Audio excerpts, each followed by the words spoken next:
దళితులు కుతకుత బడుగులు సలసల కాంగ్రెస్ గడబిడ అని చెప్పేసి ఇక్కడ వార్త చూస్తా ఉన్నాం. సంకుల సమరంలో చిక్కుకున్న రేవంత్ సర్కార్ ఎవరిని సంతృప్తి పరచని కులగణన వర్గీకరణ అధిష్టానం తీవ్ర ఆగ్రహం ముఖ్యులకు ఢిల్లీ పిలుపు సర్కార్పై హైకమాండ్కు ఫిర్యాదుల వెల్లువ కులాల వారీగా చీలిన కాంగ్రెస్ ఎమ్మెల్యేలు వర్గీకరణపై రగులుతున్న దళిత వర్గం నేతలు ఇప్పటికే హస్తినాకు చేరుకున్న వివేక్ బృందం వర్గీకరణపై మరో కమిటీ వేయాలన్న డిమాండ్ నేడు ఢిల్లీకి రేవంత్ బట్టి మహేష్ కుమార్ గౌడ్ అసంతృప్త ఎమ్మెల్యేలతో మునిసి భేటీలో మార్పు ఉదయం 11 గంటలకు సిఎల్పి సమావేశం ఒక్కసారిగా హీట్ ఎక్కిన కాంగ్రెస్ రాజకీయం అని చెప్పేసి ఇక్కడ వార్త చూస్తా ఉన్నాం. ఇది పరిస్థితి. ఒక్కసారిగా కాంగ్రెస్ లో రాజకీయం మొత్తం హీట్ ఎక్కింది. ఈ రాజకీయంలో వాళ్ళు ప్రజలను ఏ విధంగా పట్టించుకుంటారు చెప్పుర్రి. ఇప్పుడు రాహుల్ గాంధీ ఏమో కులగణన చేసి తెలంగాణలో సక్సెస్ అయినము అని చెప్పేసి ఆయన గొప్పాలు కొట్టుకుంటా ఉన్నాడు పార్లమెంట్ లో. ఇక్కడ అసలు పరిస్థితి చూస్తేనేమో ఇట్లున్నది, అసలు కథనేమో ఈ విధంగా ఉన్నది. రైట్, మొత్తం మీద ఈ పరిస్థితి. ఇప్పటికే హస్తినాకు చేరుకున్న వివేక్ బృందం అట మాల సామాజిక వర్గానికి తీరని అన్యాయం చేస్తా ఉన్నాడు రేవంత్ రెడ్డి అని చెప్పేసి ఇక్కడ మాల సామాజిక వర్గాన్ని తక్కువగా చూస్తా ఉన్నారు అని చెప్పేసి మాకు అన్యాయం.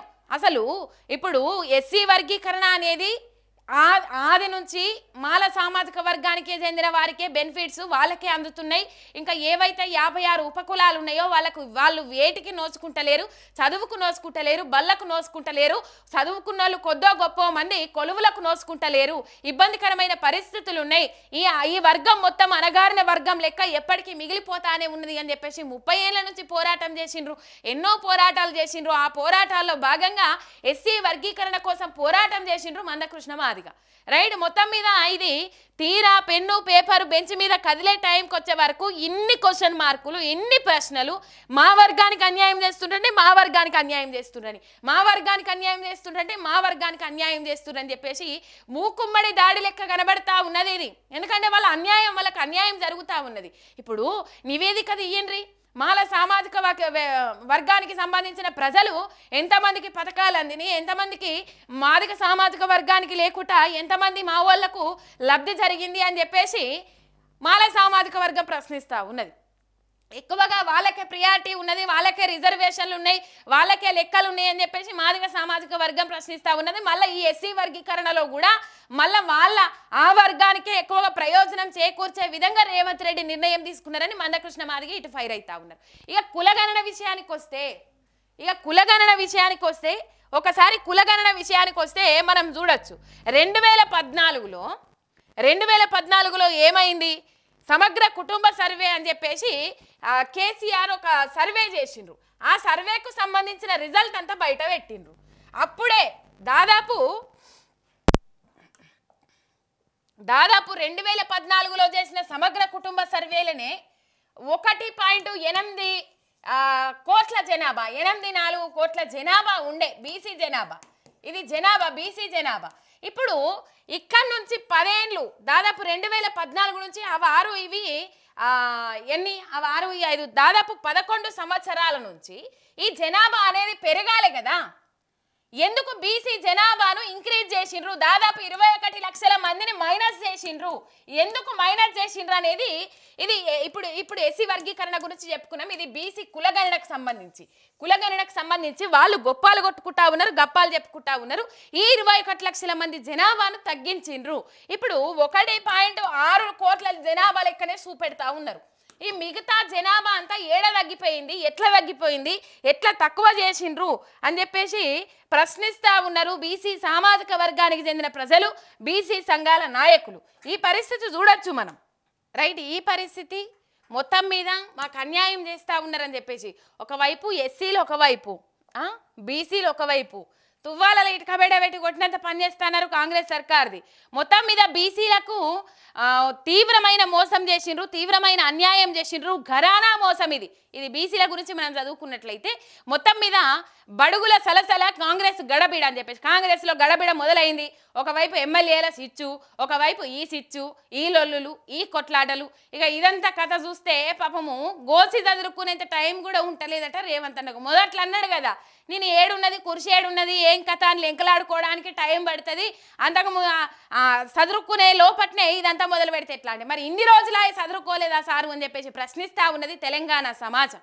మొత్తం మీద ఈ పరిస్థితి సంకుల సమరంలో చిక్కుకున్న రేవంత్ సర్కార్ అని చూస్తా ఉన్నాం. ఇక నేడు ఢిల్లీకి రేవంత్ బట్టి ఆడనేమో రాహుల్ గాంధీ ఏం చెప్పుకుంటా ఉన్నాడు. రాహుల్ గాంధీ పార్లమెంటులో గొప్పలు గప్పాలు దేశవ్యాప్తంగా కులగణన చేపట్టాలే, తెలంగాణలో కులగణన చేసి సక్సెస్ అయినాం, మీరు కావాలనంటే హైదరాబాద్ నగరం అంతా చూడండి, దాదాపు ఈ కులగణన కోసం 150 కోట్లు స్వాహా అన్నారట. ఆ 150 కోట్లలో పాపం ఆ వాలంటీర్లు ఎవరైతే పోయినరో ఆ వాలంటీర్లకు కూడా ఇంకా ఎక్స్ట్రా పైసలు ఏవైతే ఇస్తామని అన్నారో ఆఫీసర్స్ కూడా ఇంకా పైసలు ఇచ్చిరో లేదు చూలే. ప్రజాపాలన పారాలప్పుడు ప్రజాపాలన దరఖాస్తులప్పుడు ఎంట్రీ చేసిన వాళ్ళకు పైసలు ఇవ్వలేదని ప్రైవేట్ యాజమాన్యాలు మొత్తం రోడ్ల మీదకి వచ్చి ధర్నా చేసినాయి. ఇక మరి వీళ్ళు కూడా కులగణన చేసిన పైసలు ఇవ్వలేదు మాకని చెప్పేసి వీళ్ళు ఏనాడు బయటకు వస్తారో, ఒకవేళ ఇవ్వకపోతే వస్తుంది కదా ముందు రోజు అయితే మర్చిపోరు కదా. ఎక్స్ట్రా 10,000 ఇస్తామని అన్నారట ఒక్కరికి. ఆ కులగణన పత్రాలు నింపితే ఎక్స్ట్రా 10,000 ఇస్తామని చెప్పిండ్రట. అందుకని పాపం వాళ్ళు పోయి సర్వేలు చేసిండ్రట. వాళ్ళకు కూడా ఇదివరకు పైసలు ఇచ్చిరో లేదో తెలియదు కానీ 150 కోట్లు స్వాహా అన్నారట.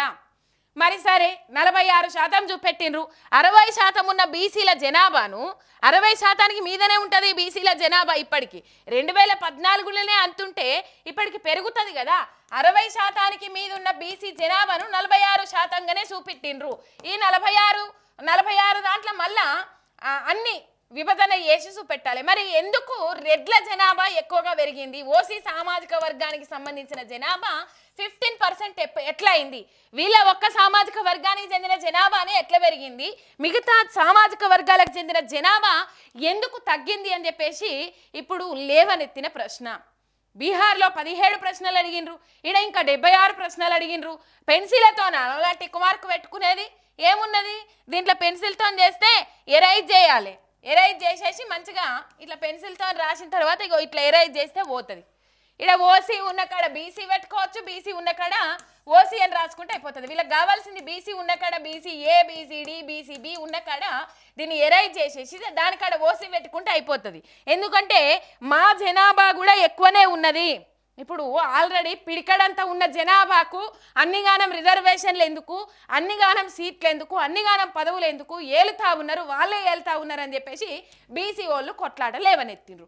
మా జనాభా కూడా ఎక్కువనే ఉన్నది, అందుకే మా నాయకులు ఎక్కువ ఉన్నారు, ఓసీ సామాజిక వర్గానికి చెందిన నాయకులు ఎక్కువ ఉన్నారని చూపెట్టుకునేది. అందుకే ఈ ఓసీ సామాజిక వర్గానికి చెందిన జనాభాను పెంచిండ్రు, బీసీ జనాభాను తగ్గించిండ్రు.